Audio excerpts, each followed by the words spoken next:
Welcome, everybody. Thank you for joining us for this event at the Central Asia Program at GW, virtually, of course.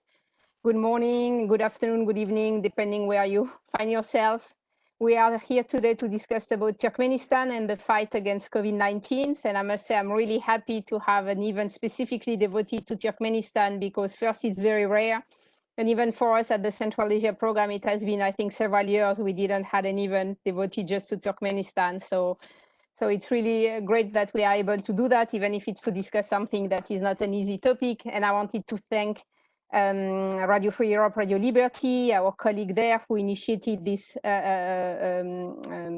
event and who are kind of co-sponsoring it with us. And as you can see, we have 4 great speakers. And so it's really like the best who are working on Turkmenistan and who can tell us what do we know about what is happening there.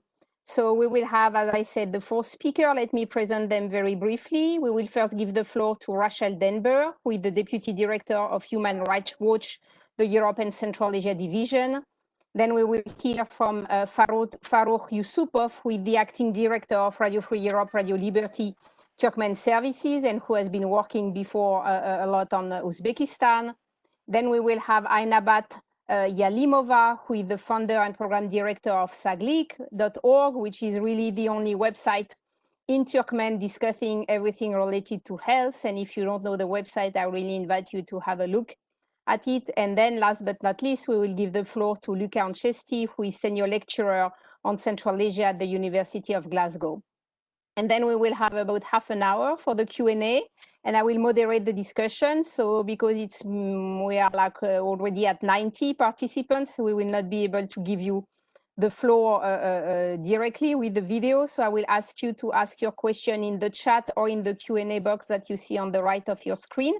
And then I will be kind of compiling the question and moderating the discussion. And you can ask questions immediately, and I will just collect them progressively.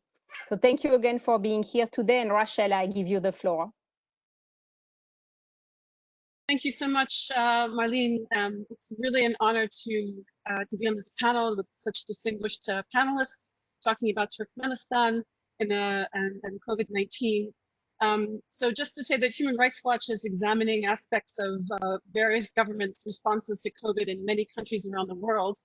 And that's because you know, COVID-19 is it's a grave threat to public health, and public health is a fundamental, and governments have a fundamental obligation to protect public health. So naturally, we have prioritized this as a human rights issue, and we're looking at how governments around the world are, how their responses align with human rights principles to protect public health and how they don't. Turkmenistan is very obviously in the midst of a COVID-19 outbreak, even though it's denying it. I leave it to other panelists to talk about the contours of the outbreak itself, the cases, the deaths, but they're definitely happening. Foreign organizations, you can see this in so many different in so many different aspects. Both the reports of the cases and the deaths, also the responses of some foreign organizations which are already starting their own social distancing measures. But in some ways, it's so obvious that there's an outbreak, and some of the measures that the government is taking makes clear that at least at some level they realize that there's an outbreak going on, even though they're denying it. But Human Rights Watch's overall assessment of the government's management of COVID is that even though it took some important measures early on, overall the central government's response has been utterly reckless. And I'll just focus on 3 points that and that's that first, it's by denying the facts about the spread of COVID in the country. It's denying the public crucial information about the course of the disease in the country. Also, the second thing is the government is not mobilizing the public for social distancing. It's not providing crucial information about social distancing and testing. And third, it's pressuring public health workers. I think other speakers might describe these and other measures that the government is taking or not taking. I just wanted to start by providing some overall context to the government's response. And I think I'm delighted that there are so many listeners with us today. I'm sure that Many of you are experts on or are familiar with Turkmenistan, but I think it's still important to consider this very specific Turkmen context of Turkmenistan to fully assess what's going on with COVID. I think everyone is aware that Turkmenistan is an extremely repressive country. It is one of the most closed, self-isolating, repressive countries in the world, and it's run by an autocrat, Lebap, with a lot of influence from his extended family members. It's an autocracy that assumes that it can rule by fear, and that corruption and mismanagement of various public issues are widespread. In Turkmenistan, the government is involved in a wide variety of really severe human rights violations, ranging from torture and forced disappearances in the prison system, violations of freedom of religion and the like. But I think if there's one thing that is absolutely crucial in the context of this of COVID, it's that this particular type of autocracy cuts off the free flow of information, and that's important because, and it's also recklessly irresponsible, because one of the key points for protecting public health is the free flow of information. It's one of the key factors to combating the disease. Governments are obligated to protect freedom of information and freedom of expression generally, and they're especially obligated to protect it in the context of a public health crisis. So they're obligated to provide information about, to provide accessible, up-to-date, and accurate information about the course of the disease, about the virus itself, and about testing and the like. So, and the problem with Turkmenistan is that there's no, there's no independent scrutiny of the government. People who try to engage in scrutiny or any kind of like unauthorized activity that the government doesn't control, well, they can face very harsh retaliation, intimidation, arrest, threat of arrest, threats to their families, threats to their extended families, ranging from threats of arrest, threats of losing their jobs and the like. And this also extends, obviously, to independent journalists, to human rights defenders, civic activists, and in some cases, just to average citizens. The authorities censor the media, they block access to content that it finds suspicious. Just internet access itself can be very challenging, expensive, slow, and also the authorities take a lot of measures to block access and to block access to VPNs, which people need in Turkmenistan in order to get access to the internet, in order to access sites that are that the government is blocking. And as I understand, lately, just in recent days, the government has been redoubling its efforts to block access to VPNs and to track people who are using them. Also, we know from quite recent experience with the hurricane and the consequences of the hurricane in Lebap and Mari, that the government also just goes after average citizens who they're monitoring average citizens, they're surveilling them, and going after selected ones who are sending images of their destroyed homes abroad. So this is a government that really tries to rule by surveillance, and fear. So I think in that context, I think we all owe a real debt of gratitude and deep respect for people in Turkmenistan who are putting their personal security and freedom on the line in order to get information to the outside world, get information to outlets like Radio Free Europe, Radio Liberty, like Turkmen News, like Chronicles of Turkmenistan, Rights and Freedoms of Turkmen Citizens, people who engage with Saglikt.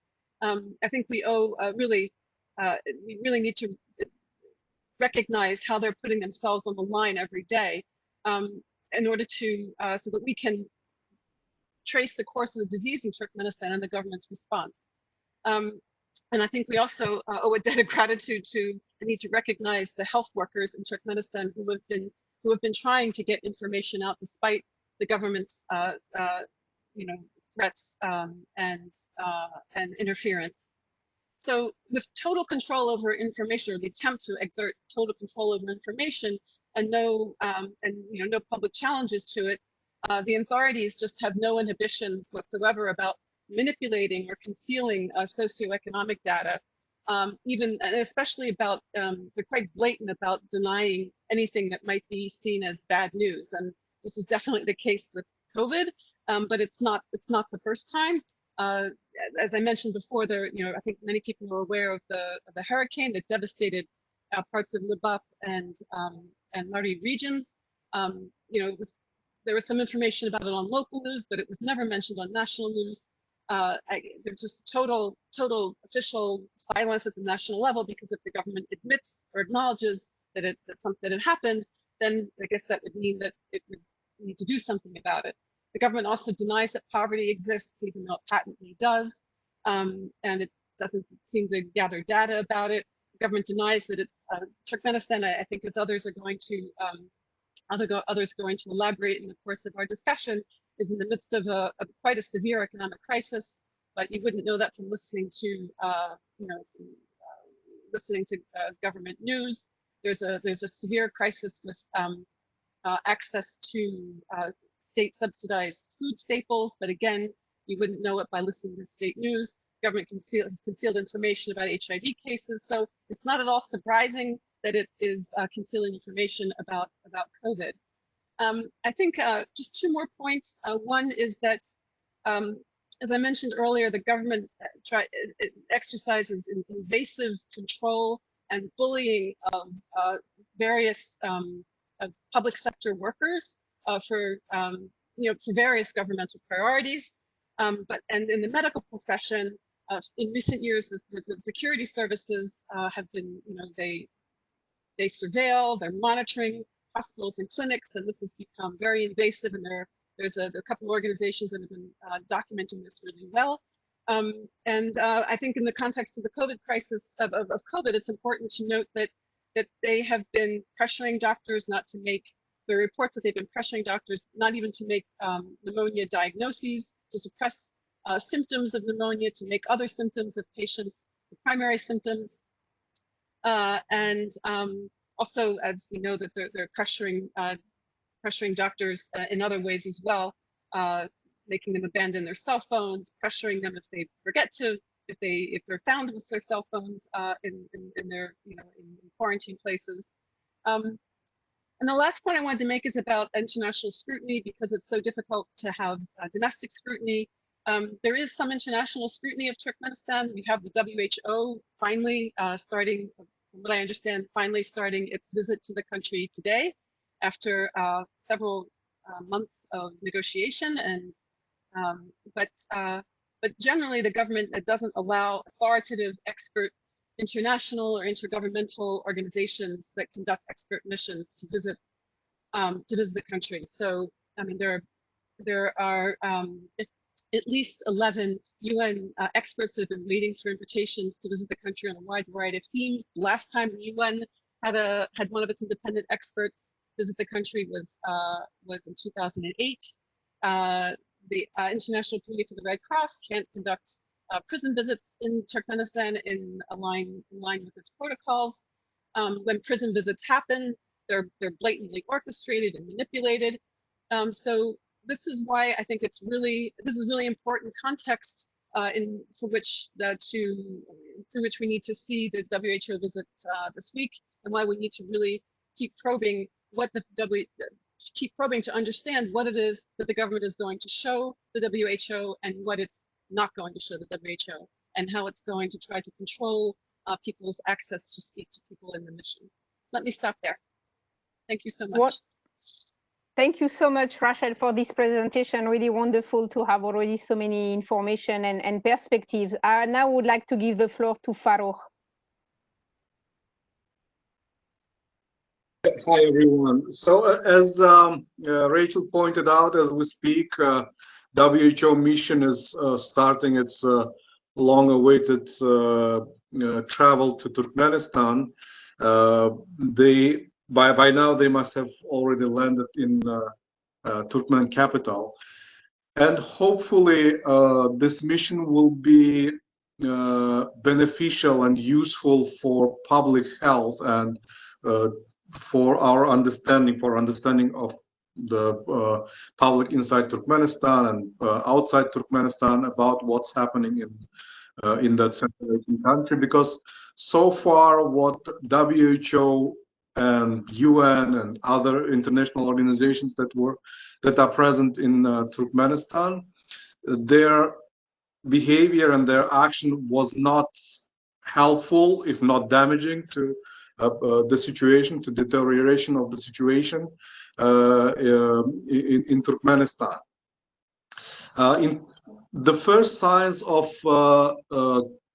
the situation going bad in Turkmenistan was back in February, when for some reason the medical workers across the country were told not to register the diagnosis of acute respiratory diseases. At that time, we didn't see spike of the pneumonia, but by the end of February, there were we started receiving the reports about spike of pneumonia cases, including one of our correspondents had pneumonia along with his family members. After that, in early March, we were able to confirm from several independent sources that the Ashgabat Infectious Diseases Hospital has 2 confirmed cases, positive cases of COVID-19 of 2 people, and they apparently contracted it inside Turkmenistan because they did not travel out abroad prior to getting ill, and they were isolated under strict quarantine. But the problem at that time was that they were the authorities and the medical personnel were not able to identify more cases, or they were trying to conceal on purpose, was that they were not doing enough tests. They didn't have test kits, and but they had a few that were provided by Russia for free, and they were using a handful of those on daily basis, and we were able to confirm those two cases, and hundreds of people being under quarantine in that same infectious diseases hospital. Same situation was in eastern Turkmenabad town, the center of Lebap region. There were more than 400 people under quarantine at the time, and we, of course, were not able to confirm whether any of them were tested positive, because the tests were not readily available for the regions. To this date, as I was preparing for our discussion yesterday, I was able to check in Ashgabat city, in the capital. They are doing 140 tests every day. So that's nothing. So that's why they don't know exact number of the COVID-19 cases, but they surely know that there are a lot of pneumonia cases and people are dying. Over the past several weeks, we have been receiving reports about dozens of people dying from pneumonia, but we are only reporting only in those cases when we can confirm the identities of people who perished, their address, their dates of birth. So even with this limited journalistic capacity, journalistic restraints, we are still reporting about people dying of COVID-19. What it was not a surprise that Turkmen government would conceal this information, because there are several reasons for that. First of all, Mr. Gurbanguly Berdimuhamedov, the president, is the former Minister of Health, and he is the architect of the healthcare system in Turkmenistan, and he prides himself for that. And there was the celebration of his 63rd birthday, and nothing should have marred those celebrations. And Turkmenistan's government, by nature, is a very secretive government, which is one of the main reasons. And as Rachel rightly pointed out, not only COVID-19, but other negative things, negative happenings are concealed in Turkmenistan, like this devastating hurricane that left dozens of people dead and damaged a lot of homes in Lebap and Mari regions. But another major reason about why Turkmenistan wants to conceal is the situation is that they are incapable of dealing with by now day by day they are increasingly incapable of containing the situation, because they don't know. It's obviously a new coronavirus, a novel coronavirus. It's not only Turkmenistan, there are other countries too that cannot contain the situation, let alone poor Turkmenistan with crumbling healthcare system. So they don't know how to deal with it, and they don't know how to put diagnosis, and they don't know how to treat it. That's why they are doing this quite, when you look at it, it's quite funny. They burn this herb called harmala, which is very much touted as one of the herbs described in President's book on medical plants in Turkmenistan. They are distributing to the population a drug called rimantadine, which is proven to be ineffective against 100% of the known strains of flu, both by Russian Academy of Sciences and American Centers for Diseases Control.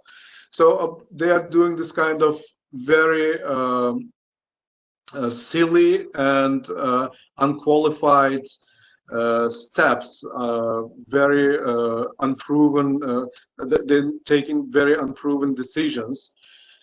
And that's one of the main reasons that we now see a situation that can cause and is already causing a lot of deaths in among the Turkmen population. But ahead of today's arrival of WHO mission, they finally started recommending wearing masks that's only in capital Ashgabat, that the public transport drivers are wearing masks, and some you can also see some individuals who are leaving their homes wearing masks and taking precautions. But of course, those precautions are not enough. But for some unexplained reason, those measures are not taken in the regions.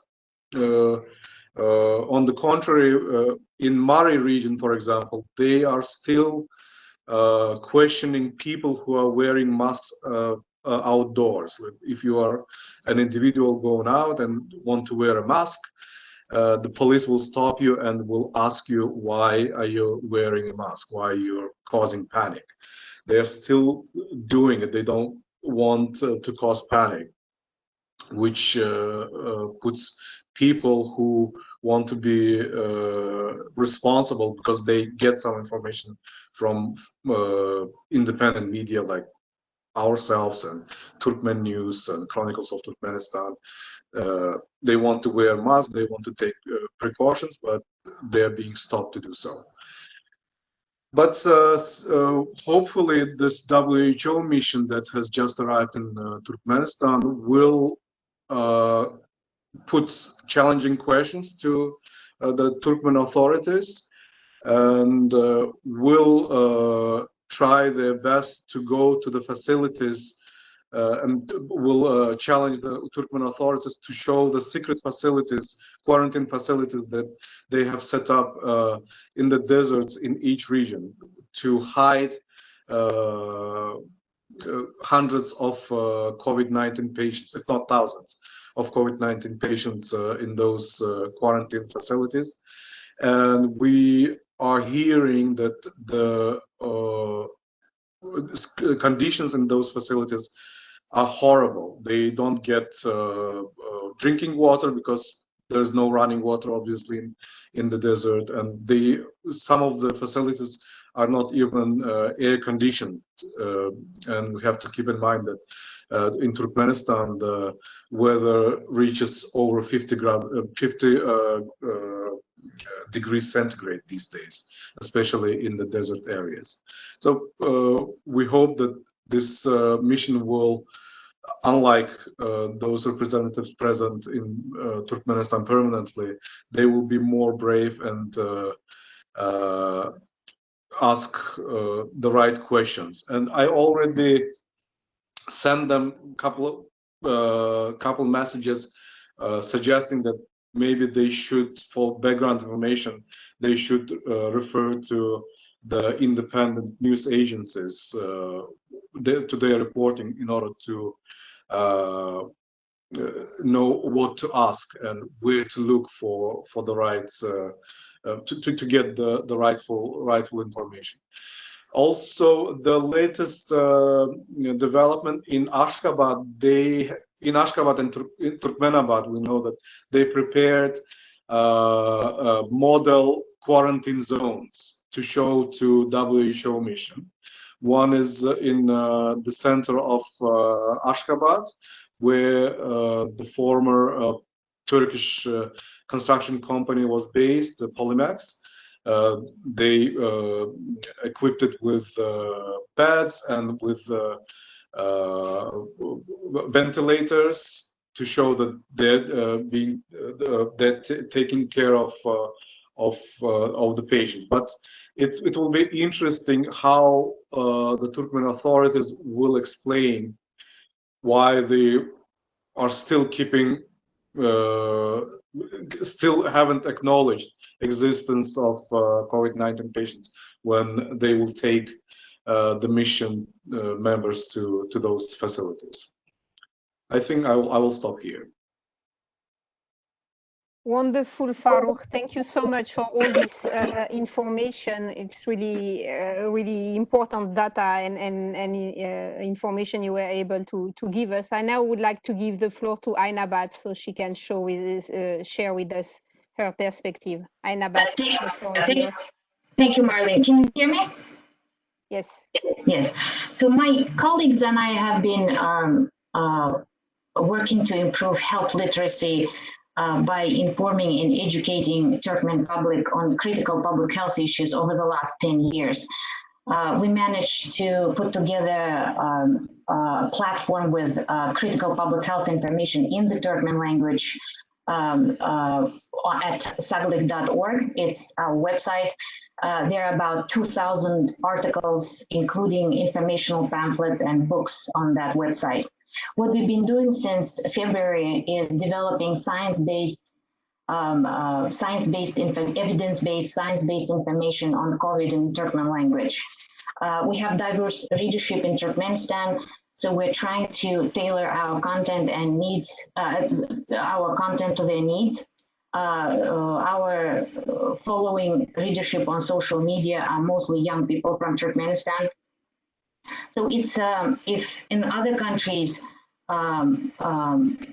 social media, if it's in other countries, media and civil society groups are trying to deal with misinformation and disinformation in the context of Turkmenistan, we are dealing with absence of any information on COVID in Turkmen language or in Russian language, and also silence. The Ministry of Health of Turkmenistan is not present on internet. There are no user-friendly public messaging on COVID in Turkmen language happening on internet as of today.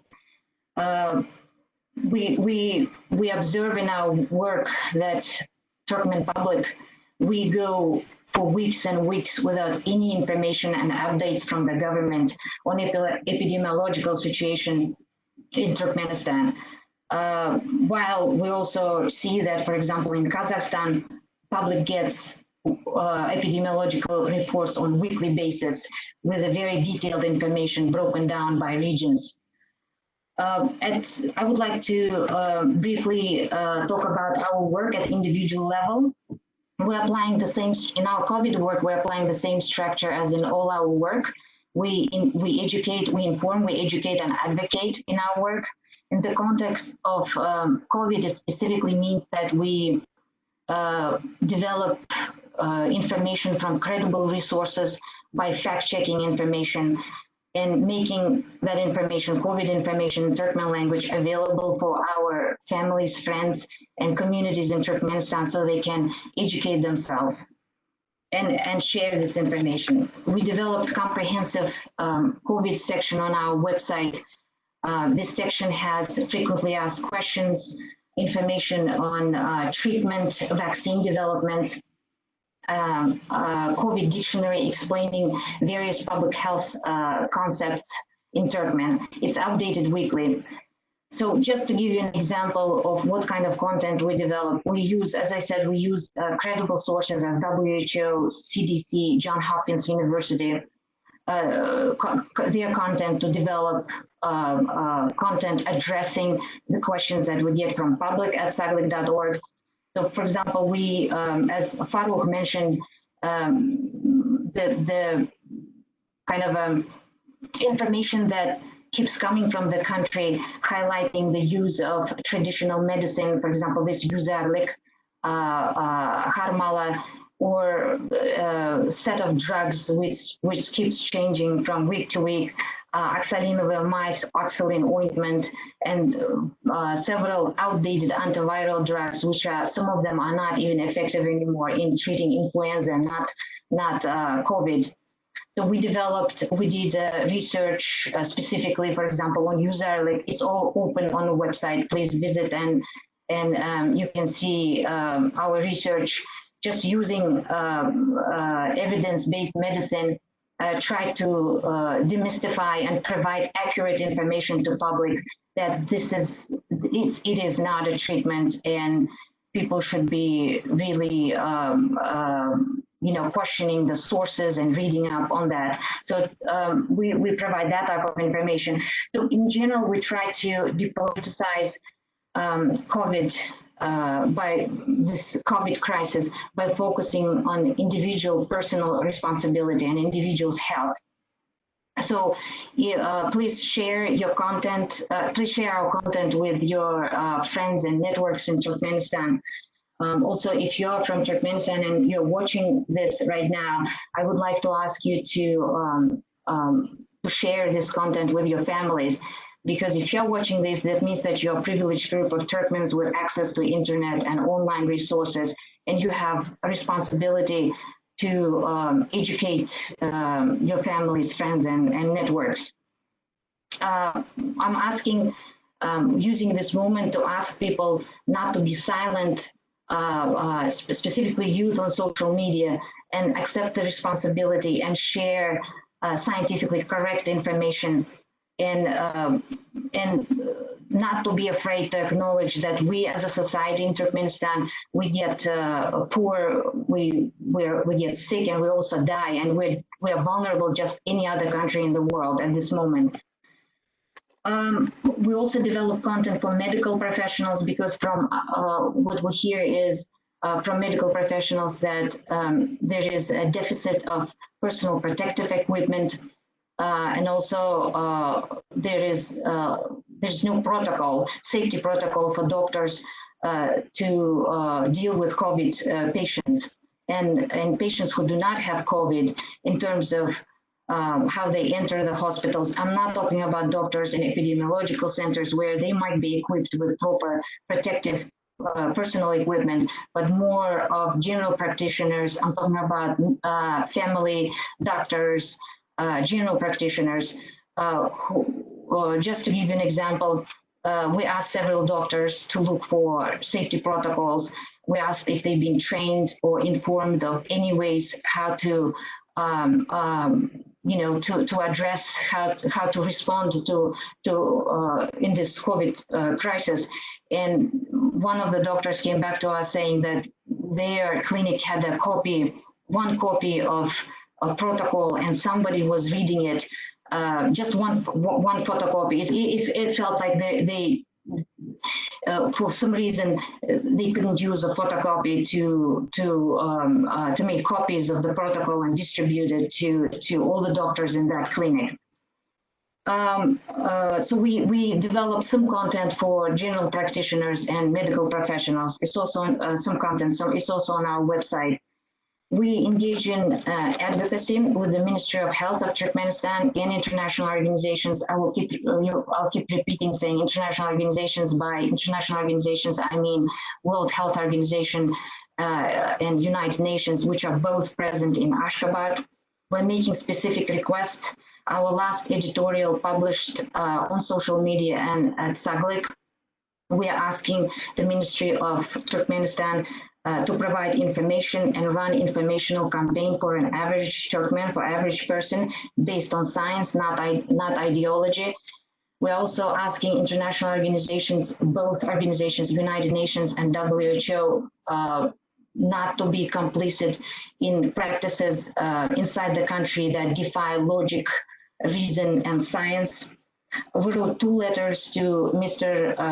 Nurmuhamed Kakabayevich. Nurmuhamed Kakabayevich is the Minister of Health in Turkmenistan, one in February and one in May. In May, we specifically informed him about the questions we received from our readers and asked him to develop a section at the website of the Ministry of Health in Turkmenistan, section with COVID information. We highlighted regional best practices, meaning the work Kazakhstan is doing in addressing the issues, and also offered our help as Saglik.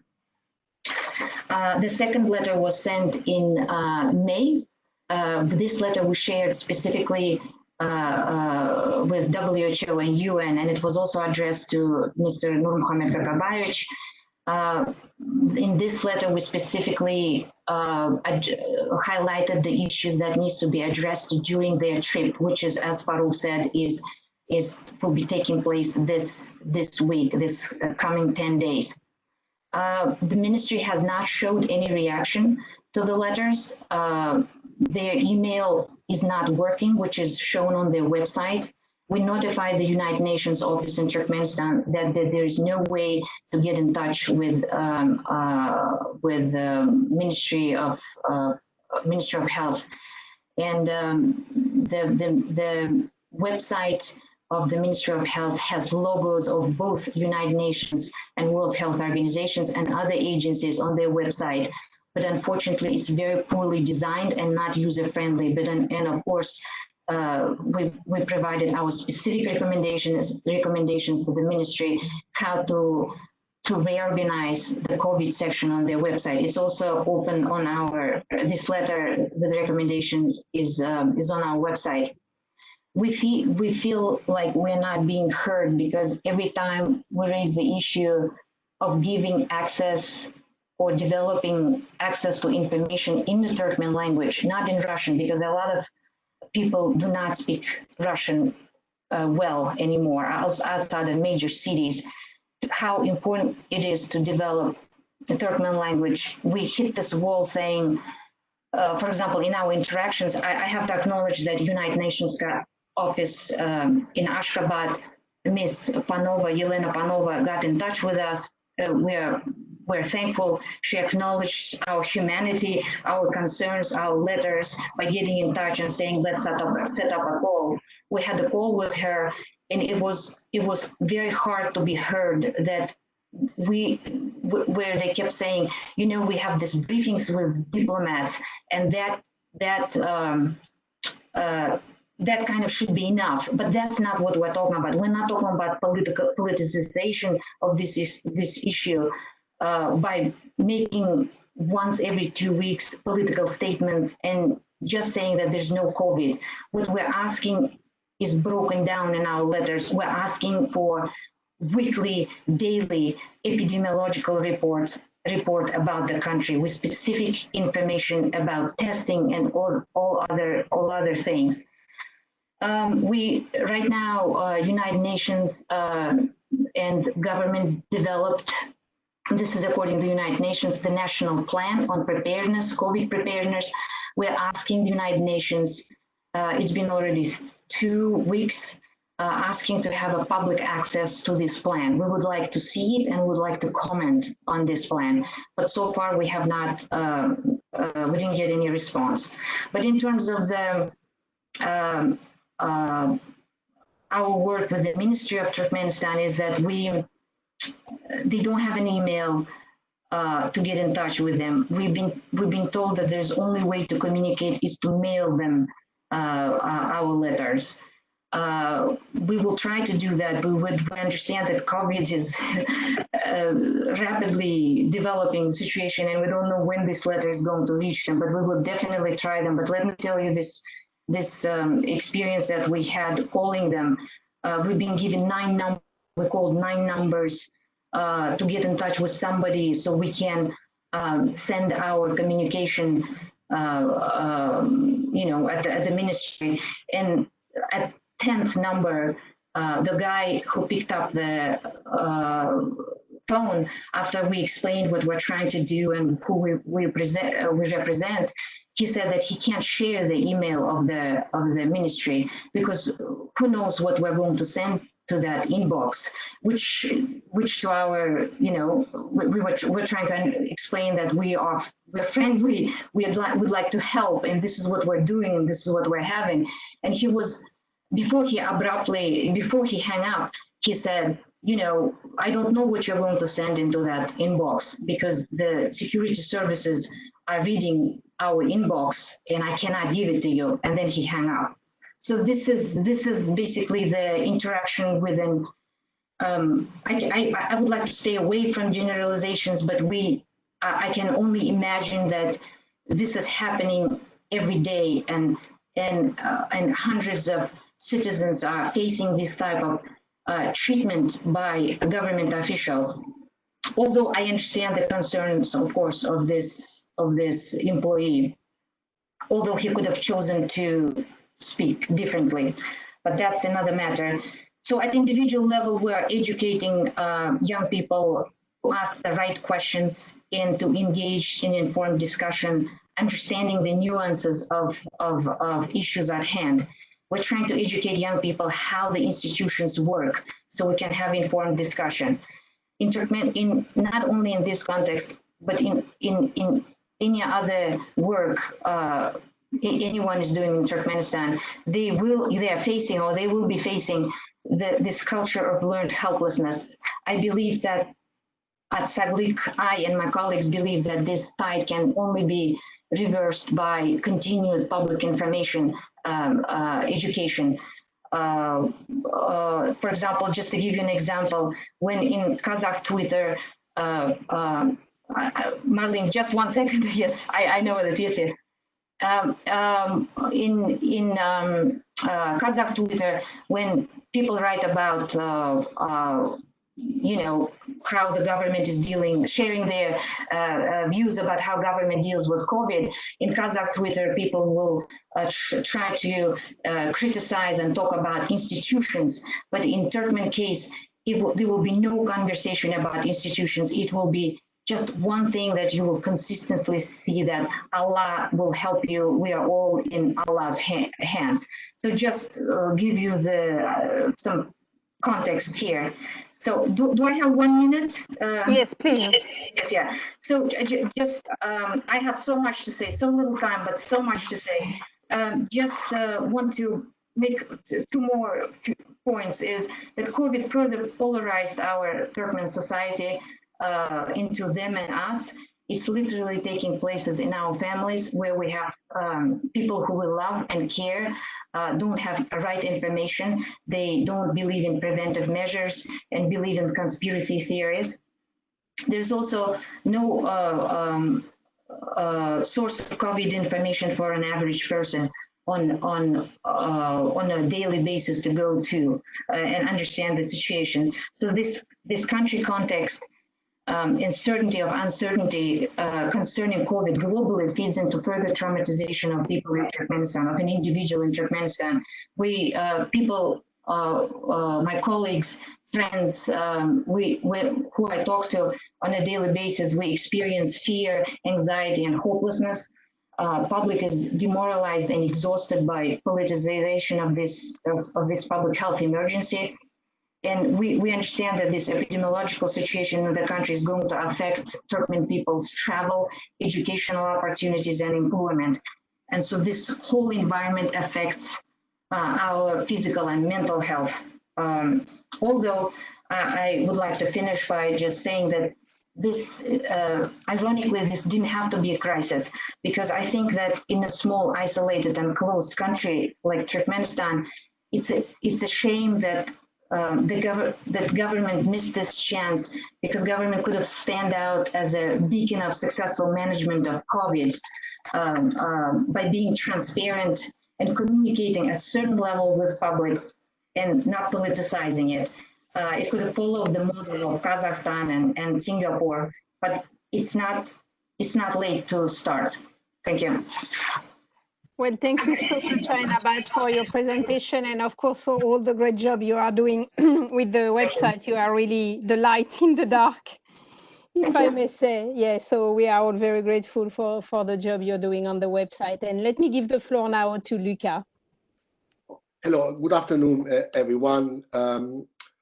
I just want to make a few points. I'll try to stay within 10 minutes so that we have more time for question. And I initially going to have a few remarks on why I think there is no information coming from the government so far as COVID infection in Turkmenistan, but also I'll make more wider points about the capacity of the Turkmen government of crisis management, which in my view is extremely low.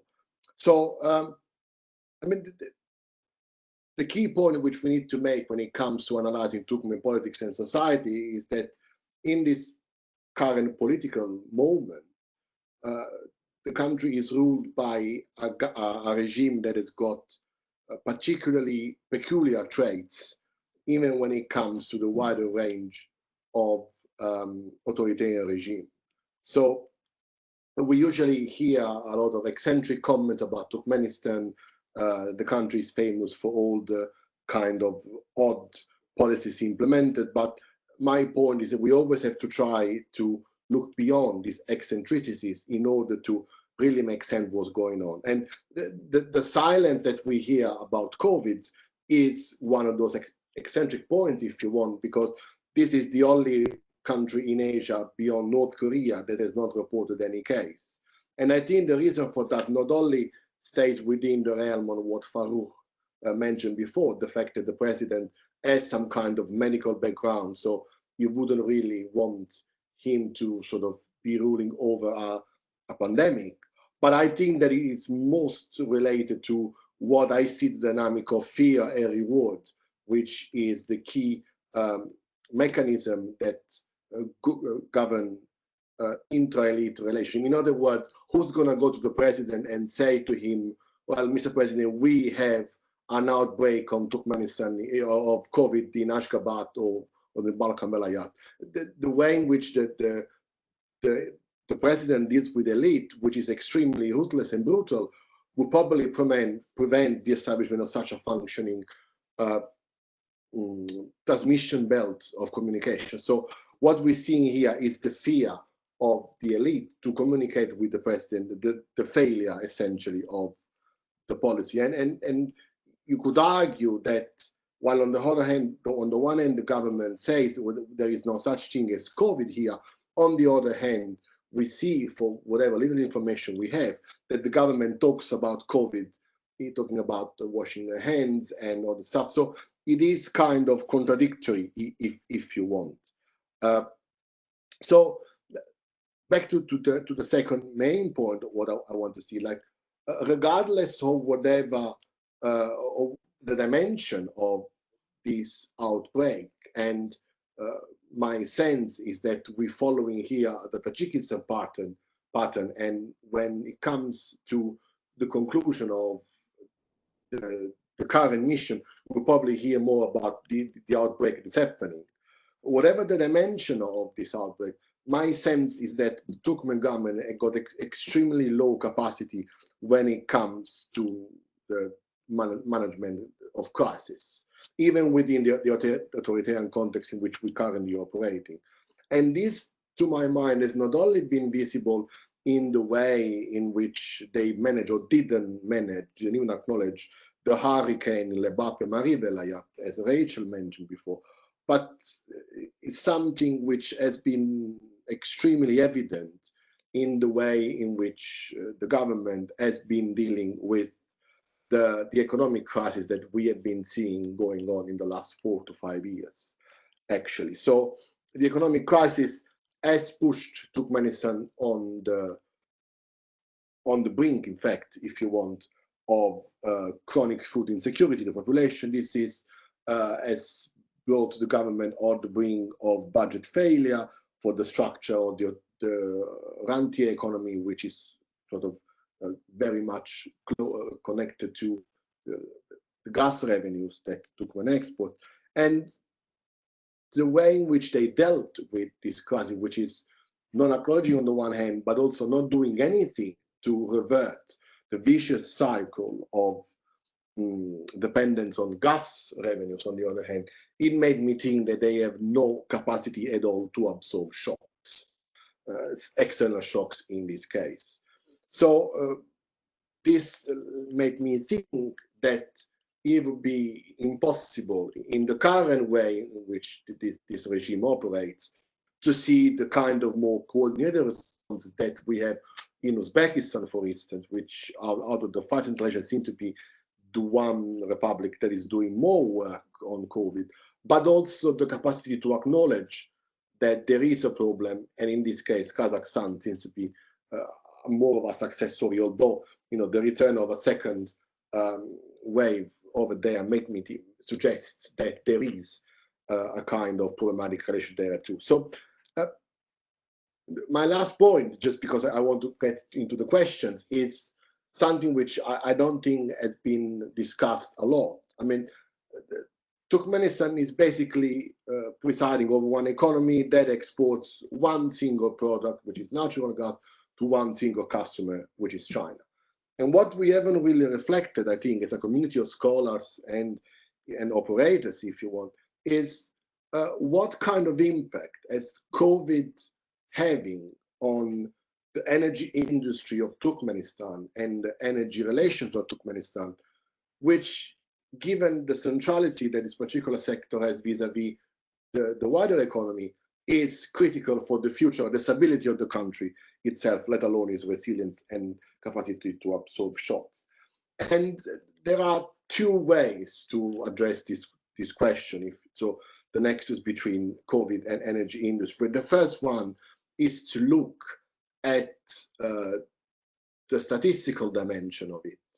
And it seems to me that if we believe the Chinese customs data, and China is at the moment the most significant partner of the Turkmen economy as a whole, we are witness in the first 6 months, we can say now, of 2020, the statistical as far as May, a substantive decrease in the amount of money that is traded between the 2 countries. And most of it, I would say 85% plus, would relate to the trade, the volumes of gas that are currently traded to the China Central Asia pipeline.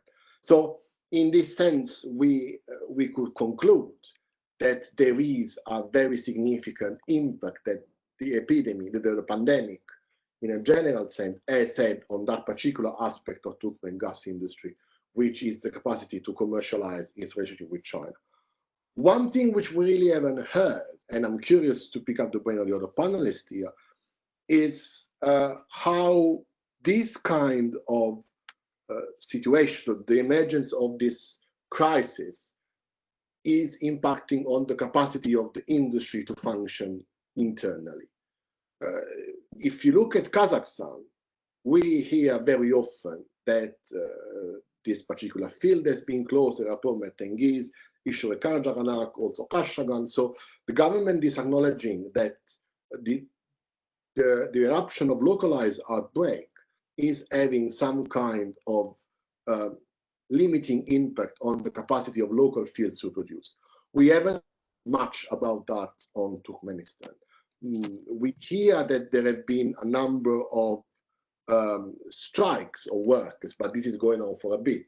But I haven't really heard much. One thing which is also very interesting, and I think that here I've seen some kind of data, is what is happening with the Chinese workers that are working within Turkmenistan. I think there is a question going on coming about that. My sense is that the country is probably more sealed than usually from the external influence, although there will have to be some kind of exception made to the Chinese because they have a lot of know-how.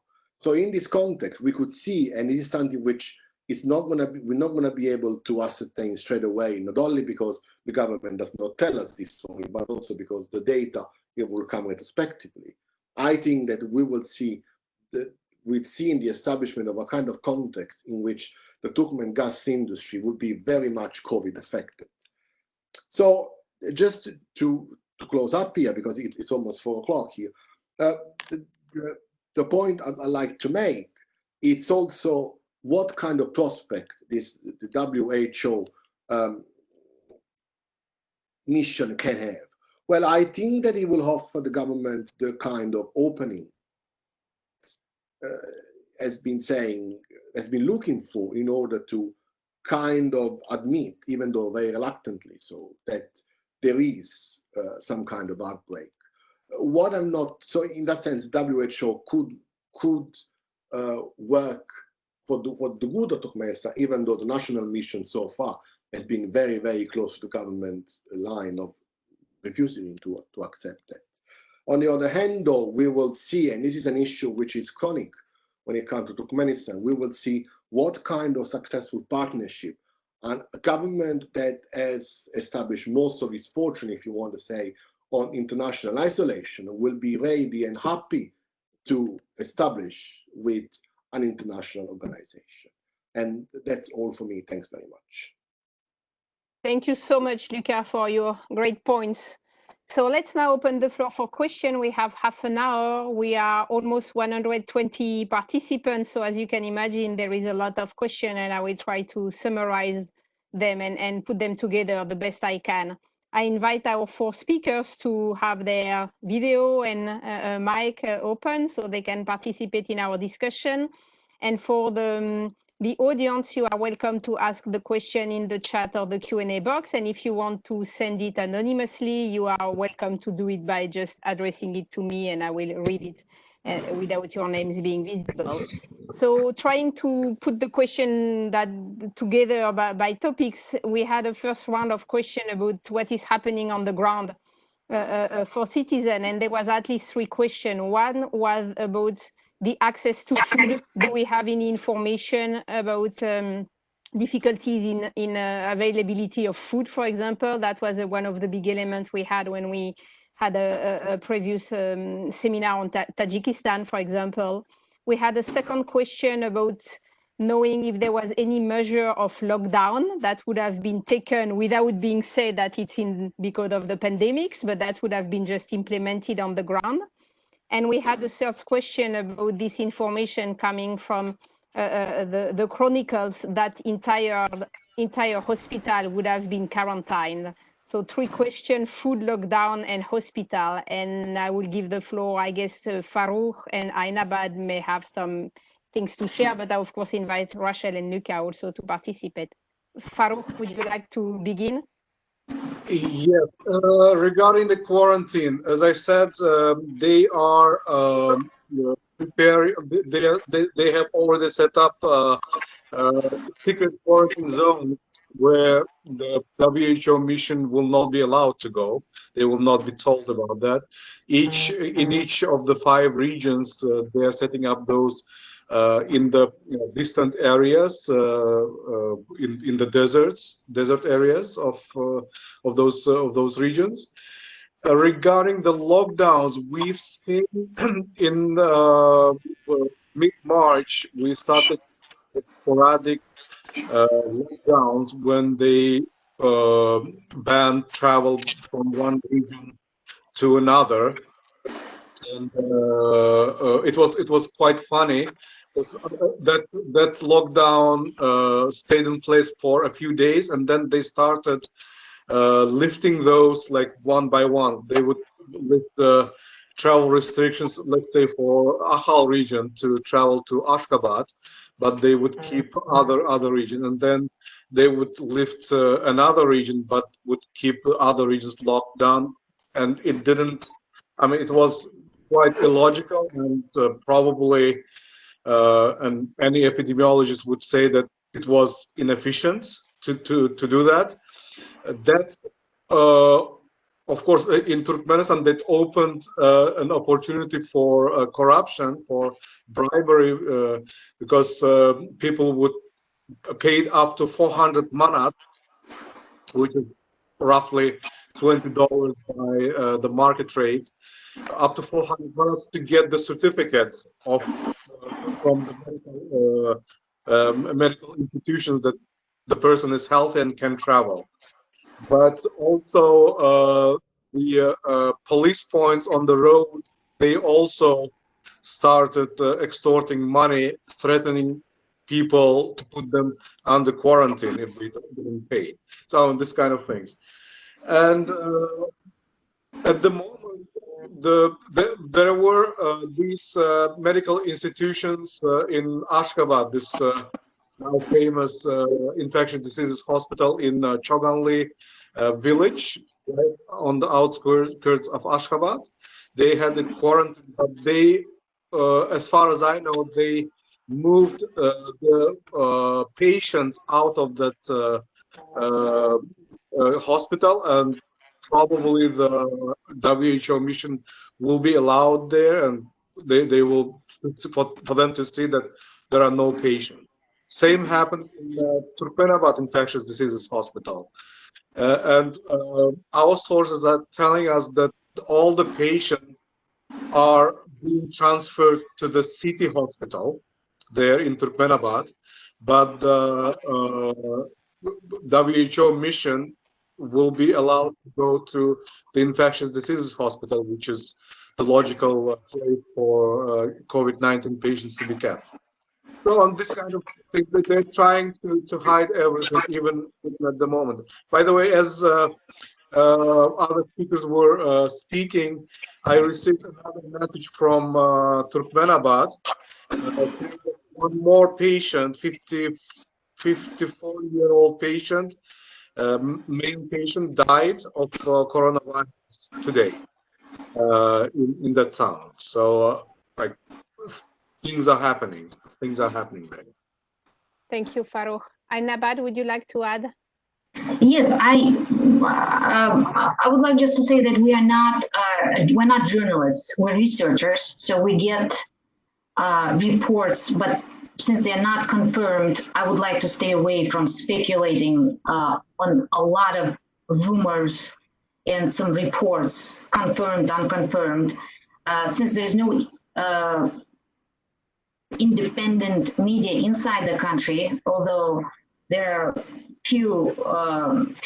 there's some kind of diversity over the last 3 years. There's some kind of diversity in media news coverage in Turkmenistan, but it didn't affect the COVID information. But all I'm trying to say is that we have these reports. I don't want to speculate on them, but I just want to say that just to show in what kind of news environment average Turkmen gets up and faces every day.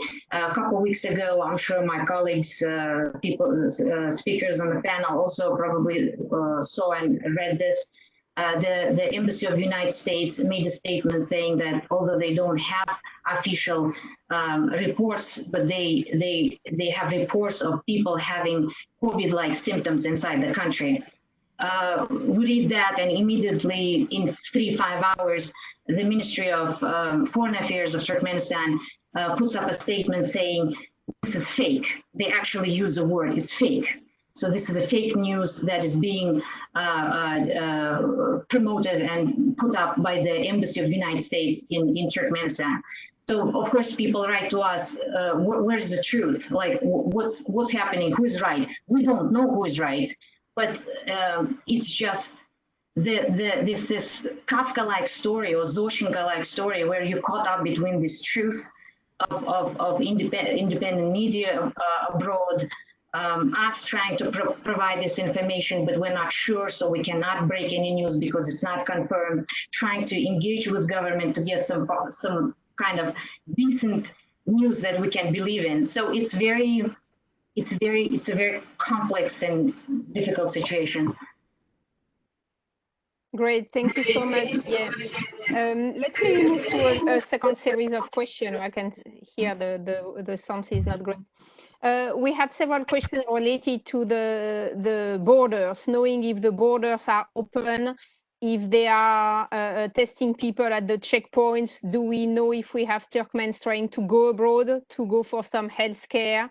So everything related to this border question, and linked to that, we also had a question about what is the reaction about the other neighboring countries to the fact that Turkmenistan is denying the pandemics? Do we know anything about Tashkent, for example, reaction, and about Iran, which is really one of the most concerned by the pandemics country in the region? Do we know how Iran is reacting to the denial of Turkmenistan? So two questions, the border side and the kind of regional context.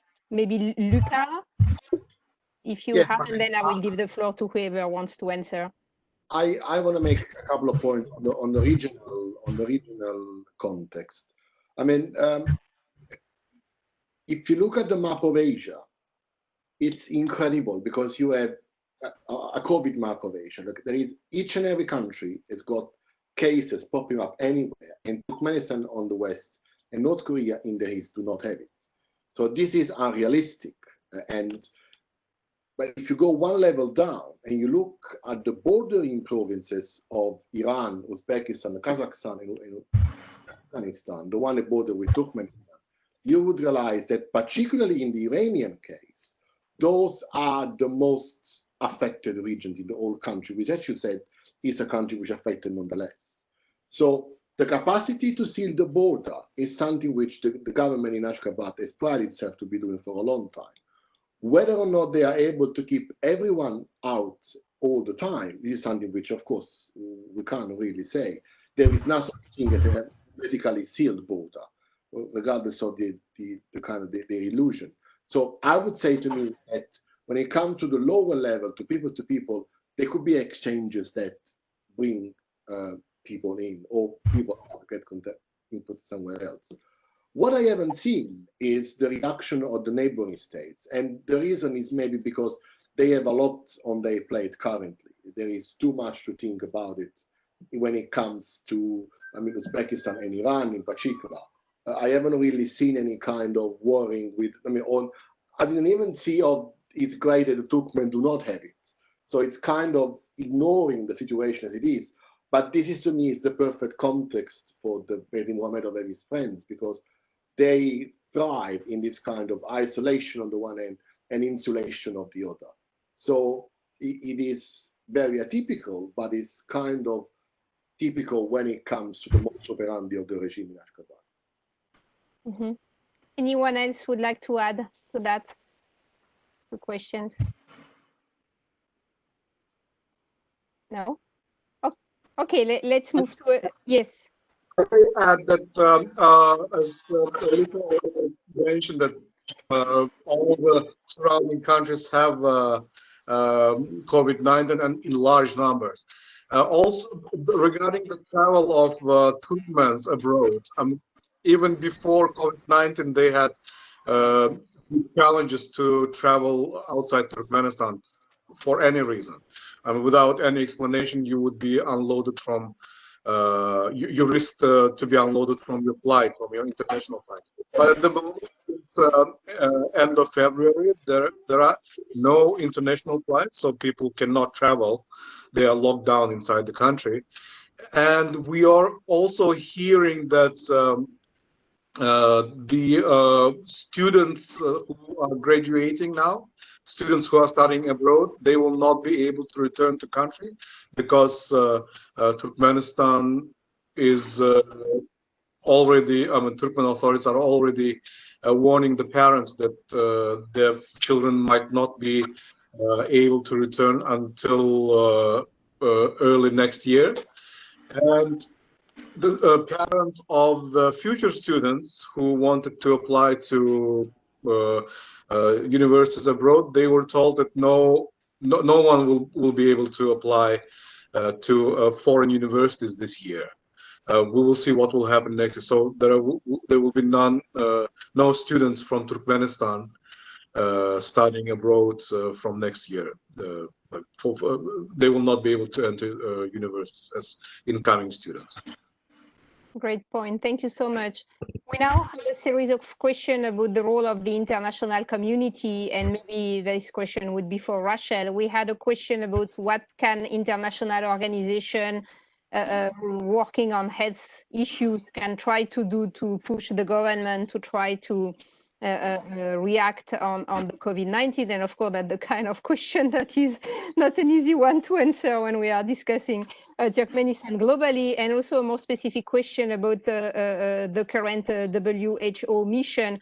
What if they come back, are we sure they will come back with a relatively impartial interpretation of what they saw? What if they would just follow the official line? How that would impact the way the international community would be able to negotiate with Turkmenistan? And I give the floor to Rachel, but I also invite the other and maybe Anabat to comment on that aspect.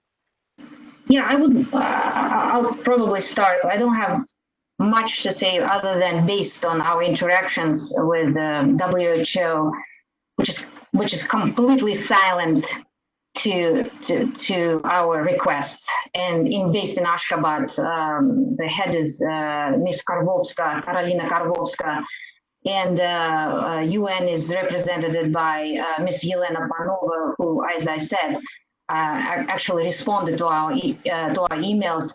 We also included Mr. Klug, if I pronounce Hans Klug, who is the head of WHO European office. He's the one who was putting together this mission to Turkmenistan. So I just want to be proven wrong, but please don't have any illusions that WHO or UN is going to change anything in Turkmenistan. What we're dealing with right now is the continuation of regressive public policies and mismanagement of public health sector, which have been taking place over the last 30 years. And WHO and UN were there for all those 30 years. They had present, about 30 years. So it's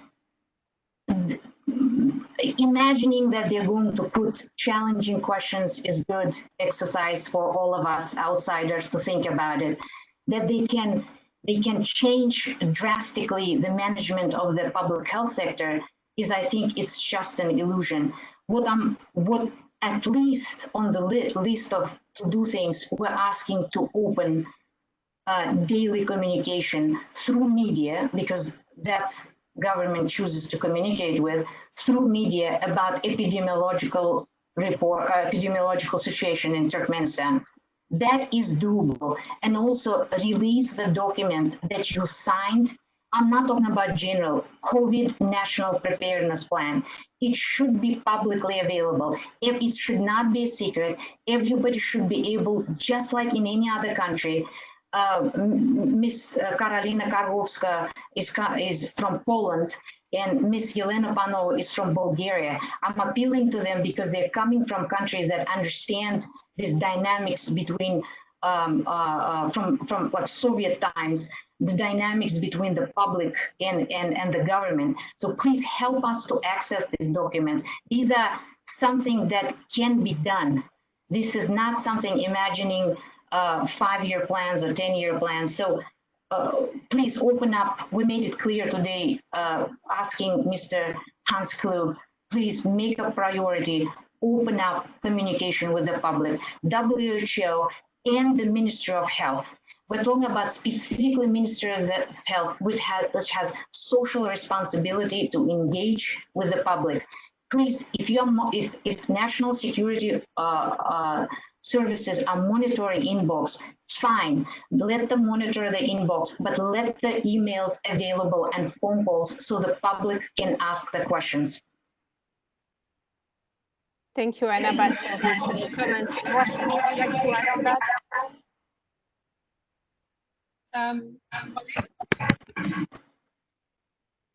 Can you hear me? Yes.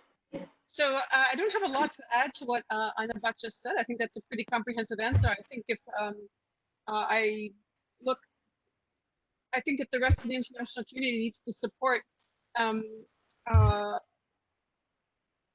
the call for transparency about the COVID action plan. If we just rely on the WHO to call for that, I think I have to agree that we probably won't get very far. But there are many other agencies, both within the UN system, and also there are many other multilateral institutions that engage with Turkmenistan. International financial institutions, the World Bank, which has a COVID relief, World Bank together with the IMF, which have a COVID relief program, which I doubt that Turkmenistan is asking for. Turkmenistan is it's an extraordinarily difficult government to persuade to do anything. But if the rest of if all the other multilateral institutions that engage with Turkmenistan just sort of throw up their hands and say, well, it's a lost cause, then we won't get anywhere. But we need to get. They need to come together to make their plan public. I think all of the embassies and the international organizations that engage with Turkmenistan need to come together to ensure that the public has the information that it needs to protect itself. This is a core obligation that Turkmenistan has to its people, to protect public health. And the government here is making. I agree with what Luca said about government capacity. Then again, I mean, this is a government that has proven to itself has proven numerous times that when it wants to mobilize internally, when it's mobilized public sector workers, for example, to bully them or to intimidate them, it can certainly do that. So why it can't mobilize, there's no practical reason why it can't mobilize to at least to make information available to help the public to protect itself. Yeah, great point. Thank you so much.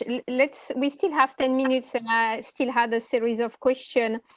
One was about the regime itself toward its own citizen. How do you think, how long can the regime find itself in a kind of denial situation? And how long will it take, how the kind of discrepancy between the official denial and the fact that people may see their family members getting ill and died at the hospital, how long the facade of the government can work like that? Do you think that could suddenly create some reaction on the side of the population, seeing the kind of the huge lie which is going on? And of course, that's a difficult question, knowing the autocratic nature of the regime. And we had another question also about the elites, the Turkmen elites themselves. Do we have any case or report of the elites being sick and trying to get treated abroad, or trying to have international doctors treating them at home? So do we have any information on what is happening at the elite level? I don't know, Luca, would you like to comment on the regime's durability in face of the crisis, for example? Yes. Well, this is particularly interesting because, the general point is that people tend not to believe and actually not to read or watch what are the official media that are going on in the country. But this doesn't mean that this kind of media are not important for the message that the government wants to send out. So if you have a look at the news reports and the newspaper, there is no such thing as COVID. It's never mentioned.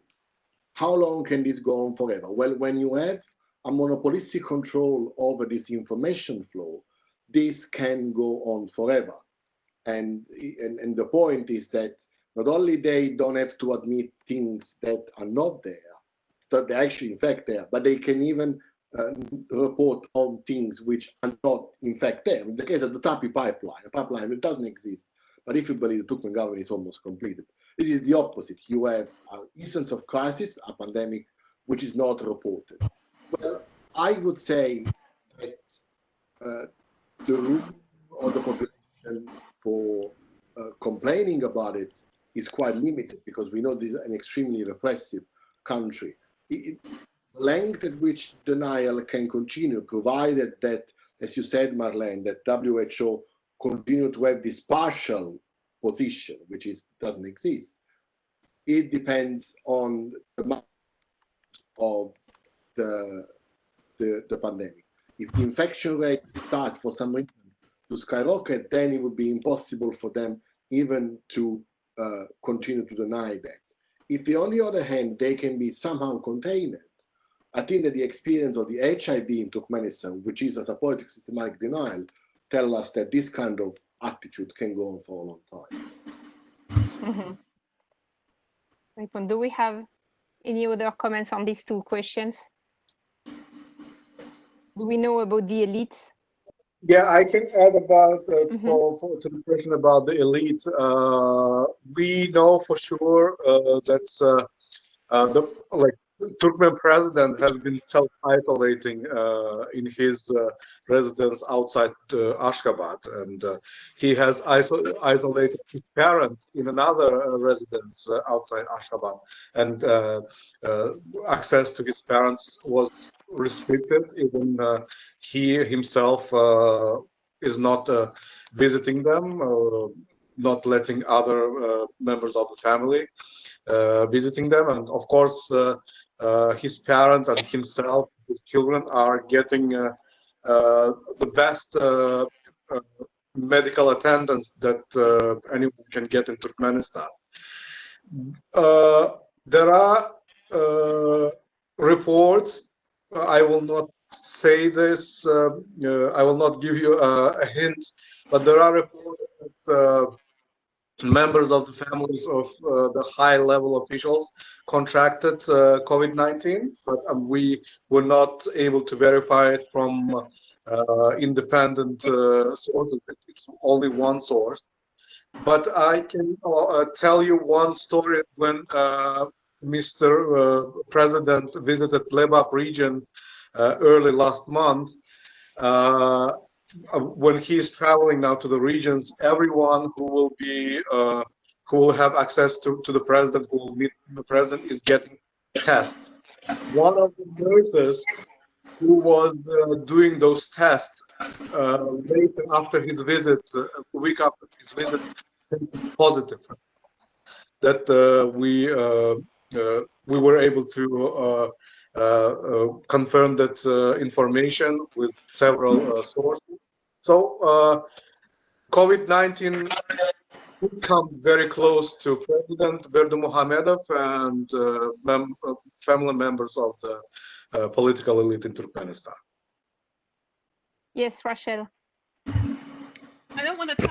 This isn't a comment on the elite. I don't have information about that, but I just wanted to go back to the WHO and to your question about what happens if at the end of their mission they don't have a breakthrough story to tell. And I think Aynabat already elaborated on the likelihood of that happening. Look, I just want to say that eventually the truth about what they did not see is going to come out. I mean, there is, I think when I just want to go back to what I said during my comments about an hour and a half ago, that there are, there are a number of really courageous people inside Turkmenistan who put their security on the line to get information out about what's really happening on the ground. And eventually, if the World Health Organization is sort of led by the nose, and the authorities conceal all kinds of sites to them and conceal information from them and lie to them, that is, I mean, that's going to come out. And and we will, there are a number of organizations that are going to document that, make that public, and it's, eventually the World Health Organization will need to confront that. It's very, the government of Turkmenistan puts itself in, likes to put itself in this really privileged position by totally withholding information, by intimidating people into trying to seek information, so it can sort of stand above, lord over us all, and say, we say it's not so, it's up to you to prove otherwise. And so I think it tries to push a lot of people, by its own silence, tries to push a lot of other people, everyone else, into silence, and tries to push us into not scrutinizing. Mm-hmm. But that's not. But that eventually the truth comes out. Mm-hmm. Annabad, you wanted to add something? Yeah, I'll just briefly. What we observe is that there are more and more people understanding that what we're undergoing as a society is a structural violence. So if for several generations it was like, it's okay if we don't have war, right? There's a saying in Turkmen, we will tolerate, we'll put up. But now every time when government officials, bureaucrats hang up on you, don't pick up the phone, don't respond, or create bureaucratic procedures for you, do not answer to your requests. It's every time it's perceived as violence by young people. So it's and more people are understanding that. And it's also, the structural violence also concerns WHO and UN, which they're really becoming part of it, not as a solution. So they really need to be aware of that. So that's all. Yeah, well, I think that's a good concluding remarks, Ainabad, that you gave us. It's already 11:30, so it will be time for us to stop. I wanted to thank everybody, our 4 speakers, for really great presentation on such a difficult topic and a difficult country. And I wanted to thank our participants and tell them that if they want to help as much as they can Turkmenistan, clearly the solution is not to go through international organization and institution, because clearly they are not the one who are able to put pressure on the government, but they should do things like supporting Ainabad's project and the website, because I think the best way to help is to help Turkmens to get direct information via website, as Ainabad is doing. So Ainabad, we want to really thank you for the great work you are doing for the Turkmen population. We will have thank you. Marlon, sorry, thank you. I just, because you gave me this audience, this voice, I'm sure that the government is watching this and the government officials. I'm appealing to you that we would like to help and work with you. Please open the channels of communication. Thank you. Yeah, thank you, Anna. But I think what you mentioned is really important indeed for the Turkmen authorities to understand that we all want a constructive dialogue and to help Turkmenistan the much as possible. So the goal of being critical is just to hope for opening the channel and helping the country and the population.